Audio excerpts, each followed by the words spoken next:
Rust is a griefer's paradise. There's nothing quite like finding a guy sleeping in a forest and looting him before he wakes up, or camping outside another player's fort and killing her when she opens the door.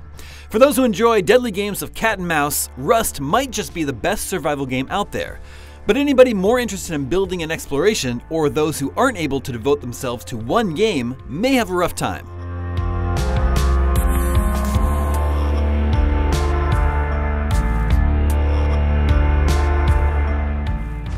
Every time you join a server, your life begins the same way. You wake up on a great-looking island, completely naked, as a randomly generated character based on your Steam ID number.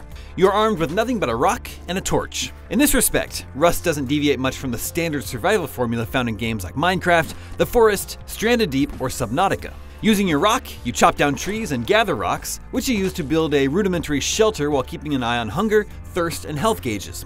Over time, you'll find blueprints that let you build better tools, which greatly improve your chances of survival.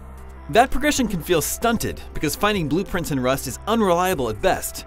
Duplicate blueprints for unneeded items are common, while essentials like a hatchet can be elusive. When that happens, you need to research blueprints for items you find in the world. That means finding a research table or building a level 1 workbench and then crafting a research table of your own.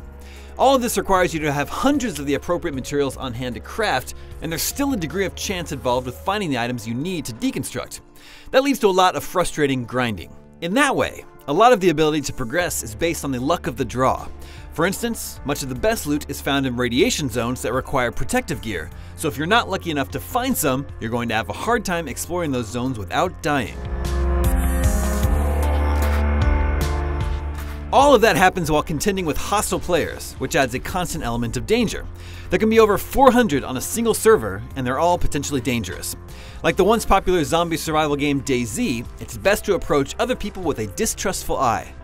Cooperation is certainly possible, especially if you go in with friends, but most interactions with strangers seem to result in trash talk and combat.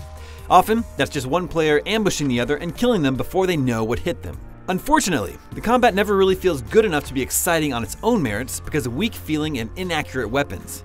Don't expect the tense conflicts of PlayerUnknown's Battlegrounds or Fortnite here, though some Rust servers do have their own Battle Royale modes.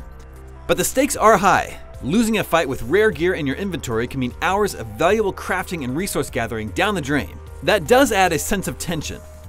But that fear of losing everything persists in an unwelcome way even when you're not playing, because Rust expects you to spend most of your gaming time playing Rust. Your base will fall apart if you don't constantly restock its tool closet. When you're not contending with other players, you're busy scrounging for food, water, shelter, and heat. And even success is temporary. If you start on a new server, or your server gets wiped for any reason, you have to start over from scratch. At least after 4 years of early access, Rust performs well. What rough edges remain are limited to a handful of broken achievements, mild bouts of pop-in, and occasional rubber banding on high population servers.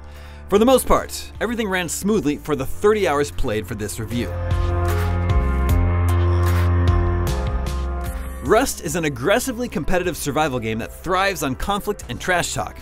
Other games are better at the individual components, like DayZ for the tense player interactions, Fortnite for the Battle Royale mode, or Subnautica for the survival gameplay, but Rust blends lesser versions of all three together in a way that works. For competitive players who want a mix of survival and crafting, Rust is the best there is. For everyone else, there are plenty of other games.